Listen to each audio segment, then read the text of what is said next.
Dapat nga makita sa atin ang liwanag ng Diyos. At ang paglilingkod sa Panginoon, hindi lang half-half. Bawat isa sa atin dumadanas talaga ng mga pagsubok, mga hindrances sa buhay. Andiyan kasama part and parcel of life nga daw yung mga problema. Pero hindi dapat maging dahilan yon na kaliligtaan natin ang mga bagay na inuutos sa atin ng Panginoon. Hindi magiging dahilan na pagod ako, galing ako sa trabaho, na hindi na tayo pupunta sa prayer meeting, na hindi na tayo makakapagbasa ng Bible, hindi makakapag-aral. Hindi yun magiging dahilan na ang sarili na lang natin lagi ang ating iniisip at nakakaligtaan natin ang salita ng Panginoon. Mga kapatid, ito ang napakalungkot na isipin natin. Di ba laging ini-emphasize na mag-aral tayo ng salita ng Panginoon? Pero may mga times na gagawa tayo ng paraan para makapag-aral, pero andyan yung mga hindrances. One example na lang. Imbes nakafocus tayo sa pag-aaral, sa church halimbawa, sana walang ma-offend, no? Sa church, pansinin ninyo, meron ba tayong Bible study? Wala na.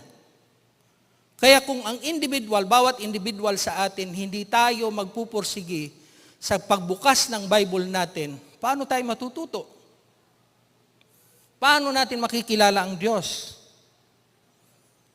Paano natin masusunod ang kalooban ng Diyos? Sa tuloy pa rin ini-encourage ang bawat Kristiyano na talagang mag-aral ng salita ng Panginoon. Mayroong nga kwento Isang pastor bumisita doon sa isang kapatiran. Yung kapatiran, talagang pinaghandaan niya si pastor, pinakain, no? Nilabas yung magagandang kubyertos. Pag alis ng pastor, hinahanap ng Kristiyano yung kutsara. Hindi na makita ang kutsara. Nag-isip ngayon si sister. Si pastor yatang nagdala ng kutsara. Pastor, hindi naman siguro, di ba? Hindi si pastor yon. Si pastor yata So nandiyon sa isip niya, nagkasala siya, talagang malay mo, hindi nga si pastor ang nagdala. After a month, bumisita si pastor. Siyempre siya, para lang maalis talaga sa isip niya yung iniisip niya, hindi maganda. Sinabi niya pa, Pastor, may napansin ka ba sa kutsara? Sabi, yung kutsara, nilagay ko sa Bible mo.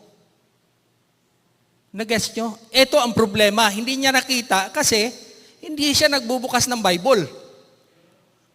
Di ba? Simple illustrations pero totoo yun mga kapatid. Kailangan talaga nating mag-aral ng salita ng Panginoon. No? You have to choose. You have to choose. Ang sabi ni Joshua, but for me and my house, we will serve the Lord.